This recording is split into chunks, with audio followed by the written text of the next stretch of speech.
Что из себя представляет ИГИЛ? Наверное, многие жители нашей республики, да и страны в целом, задумываются над этим вопросом. Ведь мы видим только поверхность, картинку, которую нам показывают по телевизору или по социальным сетям. И далеко не каждый пытается проверить подлинность той или иной информации. Важно понимать, что ИГИЛ – это не просто террористическая группировка, это еще и мощный медийный образ. Именно благодаря своей пропаганде террористам удается вербовать молодежь со всего мира для своих кровавых дел.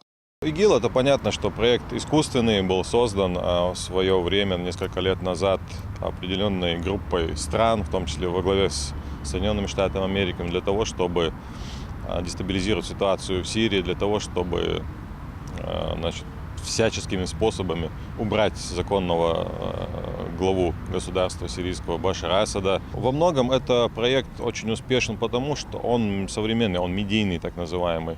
То есть его апологеты, его идеологи используют всячески любые медиаресурсы для того, чтобы поднимать его популярным, для того, чтобы сделать его известным, популярным во всем мире, используя там разные социальные сети, ролики, рекламу разного рода, именно видеорекламу. Понятное дело, чтобы завлечь в свои ряды молодежь, руководителям многочисленных банд и близкого государства необходимо было предложить им альтернативу к нынешней жизни. И они ее нашли. Незабываемые приключения, жестокость, насилие и полная свобода действий. Террористы играют на нереализованных чувствах молодежи. Получить все и сразу. Решать, кому жить, а кому умереть.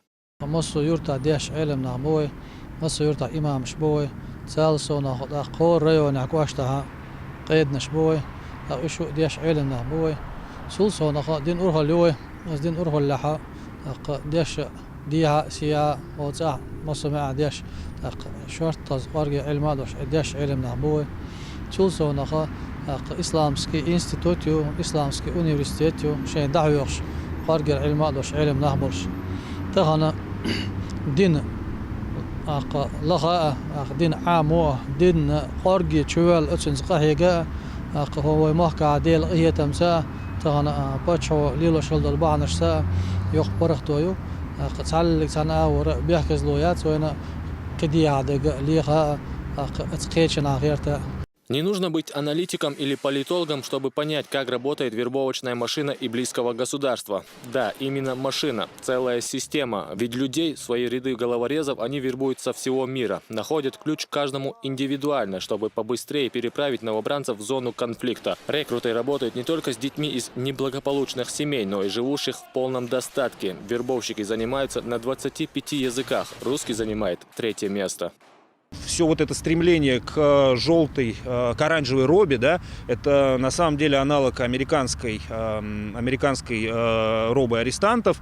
И, в принципе, на самом деле, конечный потребитель вот этих вещей – это все-таки, конечно, американец. Это, конечно, пропаганда, которая должна выстраивать сюда. Это сигналы, посылаемые туда. Более того, мы знаем это хотя бы из такого явления, как использование различных социальных сетей. То есть наиболее популярные средства пропаганды в исламском государстве является Твиттер, крайне популярный, мы знаем, в Соединенных Штатах, и, к счастью, в меньшей степени популярный здесь у нас на Северном Кавказе. Это дает нам целый ряд пока преимуществ. Сценарию и воплощению в жизнь короткометражных роликов позавидуют многие режиссеры. Кровавые казни, боевые действия от первого лица, взрывы и победоносное шествие. И все это в сопровождении невымышленных спецэффектов. В реальности все оказывается по-другому. Вместо свободы и обещанной вербовщиками счастливой и беззаботной жизни, одураченные молодые люди становятся пушечным мясом. Приписывая себя к ИГИЛ, человек встает на путь, с которого нет дороги назад. Но осознание этого приходит слишком поздно. Появление ИГИЛ – это прямое следствие внешней политики Соединенных Штатов Америки, а также непросчитанности тех или иных шагов, которые американцы предприняли в связи с финансированием исламистов на Ближнем Востоке. Поэтому Соединенные Штаты Америки несут прямую и непосредственную ответственность за появление ИГИЛ. Но финансирование по-прежнему идет, поэтому под лозунгами умеренных исламистов террористы, чьи руки в крови, по-прежнему получают американское оружие и американскую финансовую поддержку. Картина будет неполной, если не упомянуть в этой череде и их предводителя. Провозгласив себя халифом, Абу Бакр аль-Багдади уютно уселся в кресло и со стороны наблюдает, как сотни тысяч людей рвут глотку друг другу. А ведь его приходу и головокружительной карьере в рядах иблисского государства напрямую причастны Соединенные Штаты. Для справки, Абу Бакр аль-Багдади, на тот момент Ибрагим Багдади, с 2004 по 2009 годы сидел в американской тюрьме Кимбука, которая расположена в Ираке. По непонятным обстоятельствам он оказался на свободе и за короткий срок возглавил одну из самых богатых террористических группировок в мире. Человека держали, готовили. Когда он стал нужным, его запустили в дело, вот и все. Все очень просто. Ведь, понимаете, обывателю представляет картинку очень упрощенную, чтобы он мыслил дуальными категориями. Это плохо, это хорошо, это черное, это белое. Когда идет оперативная работа и, скажем так, война разведок происходит, не всегда на самом деле по первым действиям и по первой информации понятно, что последует за вторым, третьим, даже пятым шагом.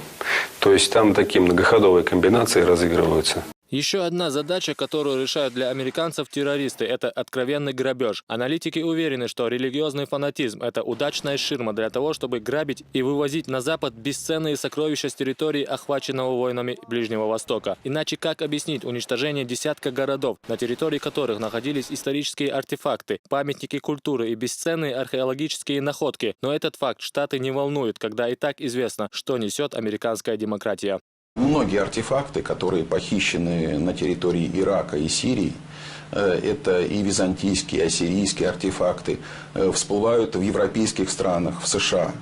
При этом те контрольные органы, которые должны следить за происхождением этих артефактов, они стыдливо закрывают глаза на их происхождение и выпускают в продажу.